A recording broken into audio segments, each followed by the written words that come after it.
네, 오늘은 번제의 의미라는 제목으로 하나님 말씀 나누도록 하겠습니다. 우리가 성경을 통독하게 되면 가장 난관에 부딪히는 그런 책이 있습니다. 창세기부터 열심히 읽어가죠. 때로는 마태복음부터 읽어가는 분도 계십니다.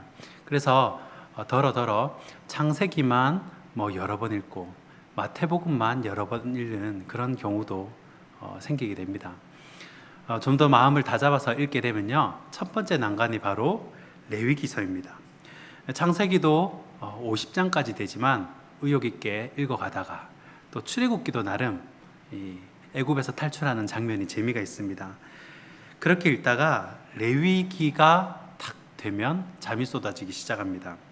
그래서 레위기서에는 다양한 별명들이 많이 있습니다. 성경 읽기의 암초, 또 성경의 고비 사막, 또 성경의 히말라야, 이런 여러 가지 이 레위기서에 대한 별명들이 있습니다. 그럼에도 불구하고 레위기의 중요성은 아무리 강조해도 지나치지 않습니다.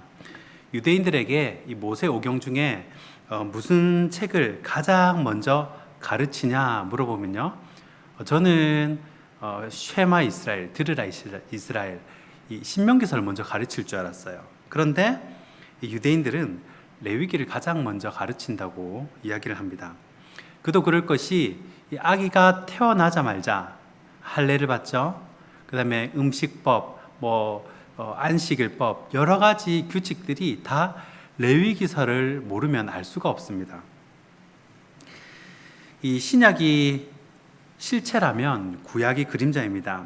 레위기는 신약의 이 그리스도 피, 이 구약에서 속죄의 교리를 자세하게 다루는 굉장히 중요한 책입니다.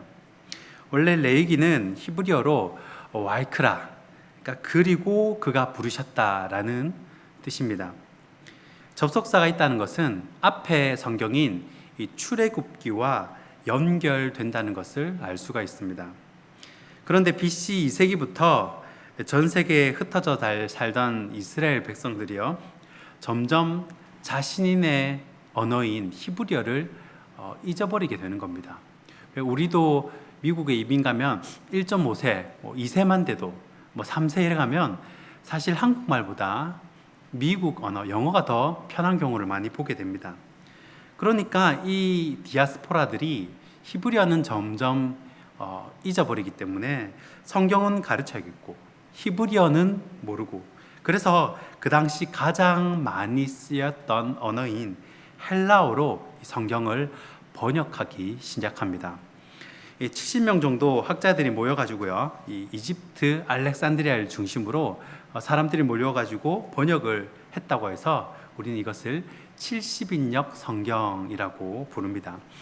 그래서 우리가 70인역 보통 이제 목사님들이 이렇게 인용을 하잖아요. 이게 바로 히브리어에서 그 헬라어로 이렇게 번역한 성경을 70인역이라고 부릅니다. 그때 이 책의 내용이 레위인들 그리고 제사에 관한 이야기, 그 제사법, 레위인들의 제사법이죠. 이기 때문에 제목을 이 와이크라에서 한자 음력이죠, 레위기로 정해졌다고 합니다. 레위기의 주제는요, 거룩입니다. 왜 거룩해야 하냐? 이건 역시 앞에 성경인 이 출애굽기와 연관이 있습니다.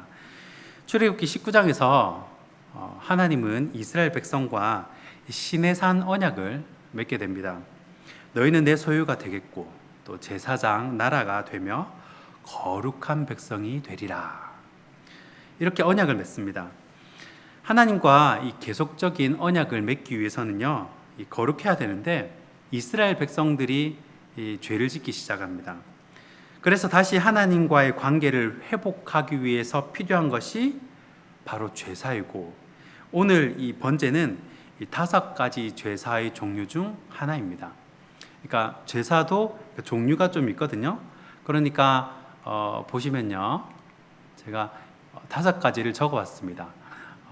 번제, 소제, 화목제, 속죄제, 석권제, 이렇게 5가지가 있습니다.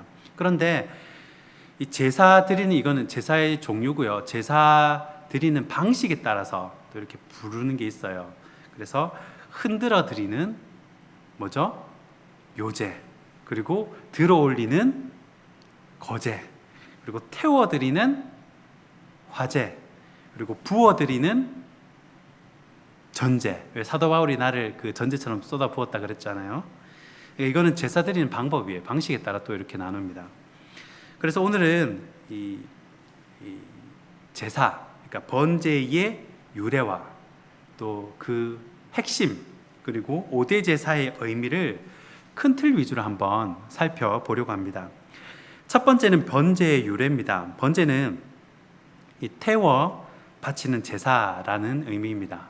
다 태워 버리는 겁니다. 히브리어로 올라인데 뭐 우리나라 말로도 그대로 올라간다라는 뜻입니다. 이 구약 시대 번제는 하나님께 드려지는 제사였습니다. 하나님께 드려진 첫 번째 번제, 첫 번째 제사가 뭐냐면 바로 창세기 4장에 나오는 가인과 아벨의 제사입니다. 이때 하나님이 아벨의 제사는 받으셨지만 가인의 제사는 받으시지 않으셨습니다. 하나님이 받지 않는 번제, 받지 않는 제사도 있다는 것입니다. 창세기 8장 20절에 보면요, 홍수 이후에도 이 새하늘과 새 땅을 경험한 노아도요 하나님께 제사를 드립니다. 창세기 12장에 보면 아브라함도 가나안 땅에 처음 들어와서 제단을 쌓고 하나님께 예배 드립니다. 심지어는 자기 아들 이삭을 바치러 가면서도 뭐라고 얘기하며 가냐면 하나님께 예배 드리러 간다라고 그렇게 이야기하고 길을 나섭니다. 이런 족장들의 제사는요, 한 400년 정도가 지나면 이스라엘의 이 민족적인 제사로 확대됩니다. 하나님께서 시내산에서 모세를 불러가지고 성막에 설계도를 주십니다. 이스라엘 백성들은 이 하나님의 지시에 따라서 성막을 완성하게 되고 이제 바야흐로 광야 성막 시대가 시작됩니다. 나중에 이스라엘 백성들이 가나안 땅에 정착하며 살면서 그때 이제 성막도 같이 가나안으로 들어오게 됩니다. 그리고 솔로몬이 성전을 건축하면서 성막 시대는 막을 내리게 됩니다. 솔로몬 왕이 지은 1차 성전은요, BC 586년에 이 바벨론 왕 느부갓네살에 의해서 파괴가 됐고요. 또 포로에서 돌아온 이 유대 민족들이 BC 517년경에 2차 성전, 그러니까 수룹바벨 성전이라 그러죠. 이 수룹바벨 성전을 완공을 합니다. 자, 예수님이 살던 시대의 성전은 에돔 사람 헤롯 왕이 유대인들의 환심을 사기 위해서 수리를 한 헤롯 성전입니다. 이때 이제 성전하면 그 당시에 최고의 건축술, 최고의 기술들이 집약된, 그러니까 이방인들이 오면 무엇을 구경하러 갔을까요? 성전을 구경하러 갑니다. 가장 사람들이 많이 붐비고 이방인들이 많이 오는 것이 바로 성전입니다. 이때 제사를 드리러 오면요, 거리에 따라서 가까이에 있는 사람들은 몇 시간만 해도 소를 끌고 올 수가 있겠죠. 그러나 먼 거리에 있는 사람들은 몇 날 며칠을 걸어오는 사람도 있었을 것입니다. 그러면 성전에 딱 도착하면 사람들이 하는 것이 있습니다.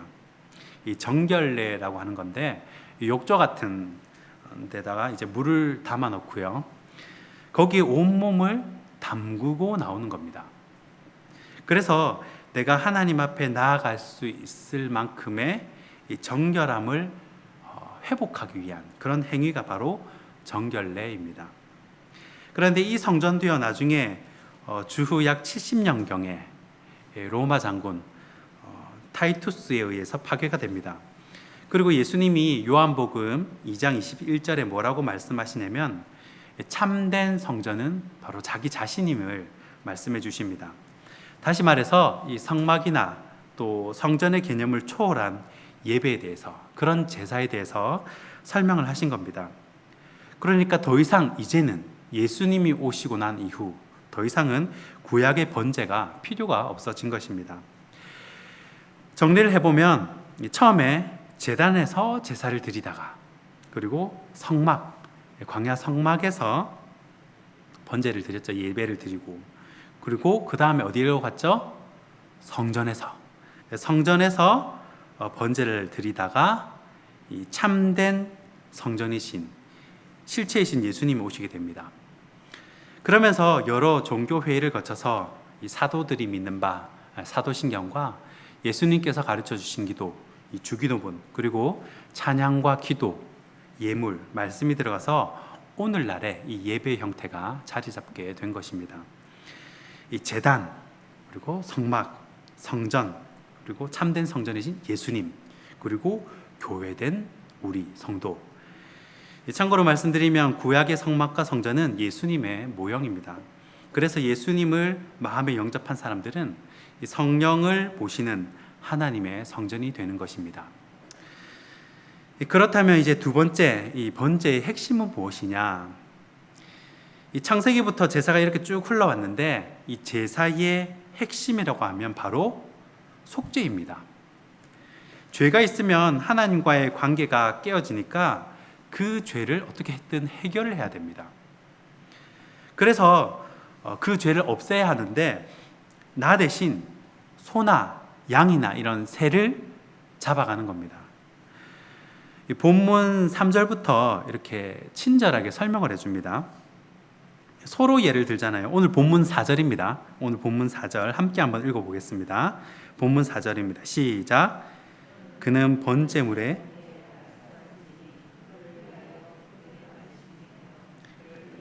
속죄가 될 것이라. 아멘.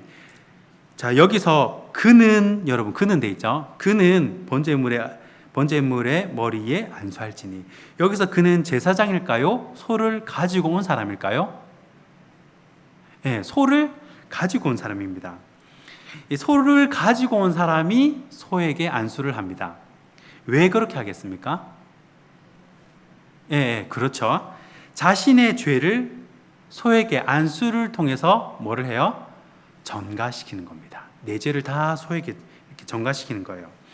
그러니까 전가가 뭐냐면 내가 나를 죽이는 행위예요. 소에게 그대로 다 갔잖아요. 내가 나를 죽이는 행위가 바로 전가입니다. 나의 옛사람을 죽이는 행위입니다. 그러니까 소가 나를 대신해서 죄값을 치루어 주는 겁니다. 죄가 속해지는 거예요. 이게 바로 구약의 예배입니다. 나를 죽이는 것. 자, 이런 번제를요, 구약에서는 아침과 저녁으로 드립니다. 안식일에는 한 번 더 드리고요. 절기 때마다 또 특별한 번제를 드리고. 그러니까 말이 번제지 사실 한 번 드리는 것도 쉽지가 않습니다. 일단 집에서 길리운 이 흠 없는 소를 데리고 가는 것부터가 힘든 일입니다. 가다가 여러분 먼 거리, 이 성전과 먼 거리에 있는 멀리 사는 지파도 있을 거 아니에요. 강 건너 사는 지파도 있을 거고. 그러니까 오다가 소가 다치면 뭐 소를 살 수도 없고요. 소를 사면 안 되거든요. 그리고 뭐 들소 잡아가도 안 됩니다. 다시 집으로 돌아가야 돼요. 자기가 기른 것. 그러니까 또 오늘 본문 5절을 보니까요. 소를 잡는 것도 여러분 제사장이 잡는 게 아니고요. 누가 잡습니까? 예, 당사자가 잡아요, 소를. 여러분 소를 혼자 잡을 수 있겠습니까? 그것도 이 큰 숫소입니다, 숫소. 뭐 한 칼에 잡으면 되지라고 생각을 하지만 제가 직접 이 방법대로 제사를 드려본 그런 사람의 말을 빌리자면 이 절대 한 칼에 죽일 수가 없다는 겁니다. 목은 너무 두껍고요. 그리고 심장을 찌르자니 뭐 일단 심장이 어디 있는지를 모르고 심장이 어딘지 알려줘도 너무 깊이 있다는 겁니다. 그러면 뭐 머리를 때리자니 또 이게 소가 피하죠. 피하면 이제 뭐 눈 이런 데 맞고 이러면 또 피가 낭자에 흐르고 그러면서 어떻게 됩니까? 자신의 몸에도 이 피가 묻는 겁니다. 그리고 냄새가 나는 거예요. 피비린내가 진동합니다. 이 소의 이 비명소리 이런 것들이 가득 차 있는 곳이 바로 이 번제의 현장입니다. 이게 번제입니다. 무슨 말이냐면 그만큼 내 죄가 얼마나 무서운 결과를 가져오는지를 보여주는 겁니다. 원래 이게 누가 당해야 될 일입니까? 누가 당해야 될 일이에요? 내가 당해야 될 일인데 소가 지금 대신 당하는 것입니다. 그런데 번제가 신약에 이제 넘어오면서요, 예수님께서 대신 속죄를 해주십니다. 구약 때는 죄를 지으면 소 잡고 양 잡고 막 그렇게 했는데, 이제 신약으로 넘어오면서 예수님이 대신 어린 양이 되어 주시는 겁니다. 그러니까 번제는 우리를 대신한 바로 예수님의 모형이라는 겁니다. 자, 히브리서 10장 10절과 11절에 이 내용이 잘 나와 있는데요, 우리 히브리서 10장 10절과 11절 한번 찾아서 읽어보도록 하겠습니다. 제가 가진 성경 신약 성경 363면에 있습니다. 신약 성경 363면에 있습니다. 히브리서 10장 10절과 11절입니다. 신약 성경 363면입니다. 우리 10절과 11절 한 목소리를 한번 읽어보도록 하겠습니다. 히브리서 10장 10절과 11절입니다. 시작. 이 뜻을 따라 예수 그리스도의 몸을 단번에 들이심으로 말미암아 우리가 거룩함을 얻었노라. 제사장마다 매일 서서 섬기며 자주 같은 설사를 드리되 이 제사는 언제나 죄를 없게 하지 못하거니와. 자, 여기 아멘. 이 말씀 보니까 구약의 제사는 죄를 완전히 없애지는 못하죠. 또 드리고 또 드리고. 그런데 예수님께서 하신 이 속죄는 특징이 있는데요, 이거는 암기하면 좋습니다. 자, 단번에 영원히 완전입니다. 단번에 영원히 완전히. 따라 보겠습니다. 단번에 영원히 완전히. 단번에 영원히 완전히. 예, 이것이 특징입니다. 그래서 어떻게 됩니까? 구약에서는 하나님께 나아갈 때요, 누가 필요했냐면 제사장이 필요했습니다. 그러니까 제사장이 일종의 중보자 역할을 한 겁니다. 그런데 신약에 와서는요, 완전하신 제사장이신 예수님 때문에 만인 제사장이 되는 것입니다. 베드로전서 2장 9절에 그 내용이 잘 나와 있습니다. 베드로전서 2장 9절입니다. 그러나 너희는 택하신 족속이요 왕같은 제사장들이요 거룩한 나라요 그의 소유가 된 백성이니 이는 너희를 어두운 데서 불러내어 그의 기이한 빛에 들어가게 하신 이 아름다운 덕을 선포하게 하려 하심이라. 아멘. 자, 그래서 이 속죄는요, 칭의와 그 성화의 개념이 들어갑니다. 이 개념이 다 같이 들어요. 이제는 이해가 되실 겁니다. 왜요? 속죄, 죄를 이제 없애주셨잖아요. 내 죄가 가득한 사람이었는데 죄가 없어진 겁니다. 죄가 다 말끔히 씻겨버린 거예요. 그러니까 하나님의 속성이 뭐예요? 디카이오 순에 의가 나에게 있는 것이고, 그러면서 점점 우리의 삶이 성화되어져 가는 것입니다. 죄가 없어졌기 때문에 하나님의 의가 들어올 수 있는 것입니다. 이 죄인에서 바로 의인이 된다는 것입니다. 자, 그러면 이 마지막으로 5대 제사의 의미를 한번 이 도표를 살펴보고 마무리할까 합니다. 왜냐하면 사실은 방법만 다르지 반복입니다. 제사들이 새 모이 주머니를 버려야 될지 말아야 될지, 그리고 각을 뜬 후 가죽을 제사장에게 줄지 아니면 다 태워버릴지, 내장은 버리는지 태우는지, 이런 방식, 이 예배 디테일이 아니라 예배 드리는 예배자의 마음, 그리고 예배를 돕는 제사장의 마음, 그 마음을 가르쳐 주기 위해서 디테일하게 하나하나 했던 얘기를 또 하고 반복을 하는 것입니다. 그리고 제사장을 드린 사람은요, 제사를 드린 사람은 티가 나요. 내가 제사를 드렸다라는 게 티가 납니다. 왜요? 여러분, 제사 드리러 가면 옷이 깨끗하게 해서 돌아올 수가 없습니다. 펄떡펄떡 뛰는 짐승을 잡는데 여러분, 다칠 수가 있고요. 또 그 짐승의 피가 튀기도 하고요.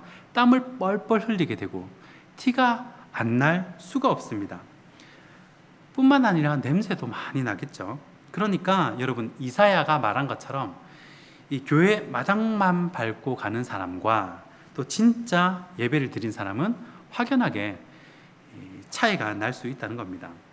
그러면 우리가 오늘 아까 방금 살펴봤던 그 5대 제사를 한번 살펴볼 건데, 정리를 해볼 건데요. 자, 이스라엘에는요 5대 제사가 있다 그랬습니다. 첫 번째 뭡니까? 네, 첫 번째가 번제. 잘 안 넘어가네요. 넘어갑니까? 번제. 그리고요 소제, 그 다음에 화목제, 속죄제와 속건제가 이렇게 있습니다. 이렇게 넘어가겠죠. 화면을 한번 참고해 주세요. 여러분, 이 중에 다 공통적으로 들어가는 게 있는데 피가 있어야 됩니다. 피가 생명이라 그러죠. 그런데 피 없는 제사가 있습니다. 뭡니까? 소제. 소제는 피가 없어요. 이 피는 생명이고 씻음을 의미하는데 피 없는 제사는 소제밖에 없습니다. 이 딱딱한 곡식을 고운 가루로 만들어 드리는 제사입니다. 그러면 이 구약의 5대 제사가 신약으로 넘어와서 어떻게 변하느냐? 자, 예수님께서 이제 오셔가지고 이 제사가 변하는 겁니다. 어떻게 변하냐면요. 여기 이렇게 해야 되나요? 그 컴퓨터요? 네, 그렇죠. 번제는 여러분 무엇을 의미합니까? 이 번제는 예수님을 예표한다 그랬죠. 그러니까 십자가 완전히 태워 드리는 겁니다. 완전히 내 자신을 태워 드리는 거죠. 그러니까 우리한테는 이것이 어떤 의미가 되냐면, 한번 눌러 주실래요? 그냥 이게 갑자기 이렇게 다 나오네요. 한번 눌러 주시면 감사하겠습니다. 구원이죠. 전적인 헌신입니다. 완전 헌신을 의신하는 겁니다. 그리고 소제를 통해서는요, 완전히 죽으시고 고운 가루로 갈리신 예수님의 인격, 예수님의 삶을 의미한다고 볼 수가 있습니다. 이걸 사도 바울도 얘기를 하죠. 뭐라고 얘기합니까? 나는 죽고 예수로 산다. 그러니까 참된 겸손을 의미한다고 볼 수 있습니다. 그러니까 나의 인격이 완전히 갈려서 주님께서 쓰시기 좋은 고운 가루가 되어야 한다는 의미입니다. 그리고 세 번째 화목제죠. 화목제는 말 그대로 십자가 사랑입니다. 어떤 사랑입니까? 위로는 하나님과의 사랑이요, 옆으로는 이웃과의 사랑을 의미합니다. 끝에 색깔 설정을 잘못했네요. 초록색이 잘 안 보이네요. 그리고 더 넘겨주시면요. 속죄제는 여러분, 이 속죄와 속건은 쉽게 구분하는 게, 속죄가 들어가서 속죄는 내 죄 때문에 이렇게 하는 거예요. 내 죄 때문에. 속건은 뭐예요? 실수로, 부지 중에 거기에 이제 이렇게 그때 드리는 거죠. 그래서 속죄와 속견은 정결을 의미하겠죠. 그러니까 날마다 죽노라, 거룩의 삶으로 애를 쓴다는 겁니다. 대속을 의미한다는 거예요. 그래서 날마다 매일의 성화를 이루어 가려고 우리가 애를 써야 한다는 것입니다. 자, 말씀을 맺겠습니다. 예수님은요, 자신을 버려서 향기로운 제물이 되셨습니다. 그래서 이 번제가 보여주는 것이 바로 예수 그리스도예요. 저는 제사 드리는 과정, 또 소를 잡는 이런 과정들을 읽으면서 참 죽음을 면하는 것이 보통 일이 아니구나, 또 죄를 지었을 때는 모르지만 이 죄값을 치르는 데에는 엄청난 대가를 치러야 한다는구나 하는 것을 알게 되었습니다. 죄를 향한 하나님의 진노가 이렇게 무서운 것입니다. 하나님이 기뻐하시는 향기가 되길 바랍니다. 하나님이 기뻐하시는 성화의 삶을 살아내는 저와 여러분이 되길 주님의 이름으로 축원합니다. 기도하겠습니다. 좋으신 하나님, 우리를 위하여 영원한 제물 되신 예수님을 통하여 우리의 죄를 사해 주시니 참으로 감사드립니다. 죄를 향한 하나님의 진노가 얼마나 무섭고 처참한지 깨닫게 하시고 날마다 우리 삶에 거룩을 이루어가는 복된 성도들이 다 되게 하여 주시옵소서. 이제 말씀을 듣고 교회 문을 나섭니다. 죄악의 저주가 우리 성도들의 가정과 삶을 해치지 못하게 하시고 진리 안에서 자유할 수 있도록 우리를 다스려 주시옵소서. 특별히 주님의 핏값으로 산 우리 부산 신성교회를 기억하시고 이 마지막 때의 구원의 방주의 역할을 잘 감당하는 주님께 칭찬받는 교회 되게 하여 주시옵소서. 이 교회에 오는 모든 사람들마다 문제가 해결되게 하시고 이 교회에 오는 모든 사람들마다 걱정, 근심이 사라지는 축복이 있게 하여 주시옵소서. 특별히 환우들을 위해 기도합니다. 하나님, 환절기에 감기 환자가 많이 늘어나고 있습니다. 특별히 우리 부산 신성교회 성도분들을 지켜주셔서 환절기에 감기 걸리지 않도록, 또 감기에 걸렸더라도 속히 나을 수 있도록 주님 보호하여 주시고, 특별히 중한 환자들을, 환우들을 주님께서 찾아가셔서 아버지 그 고통을 거두시고 함께 예배할 수 있는 은혜 또한 허락하여 주시옵소서. 특별히 새벽 기도와 또 수요 예배와 모든 공예배를 사모함으로 섬기시는 우리 성도분들을 기억하셔서 예배하는 삶을 주님께서 어떻게 축복하시는지 하나님 눈으로 보아 알게 하여 주시옵소서. 이제는 우리 주 예수 그리스도의 은혜와 하나님 아버지의 사랑과 성령님의 감동, 감화, 위로하심이 오늘 이 자리에 있는 모든 성도들 위에 이제로부터 영원히 항상 함께 있을지어다. 아멘.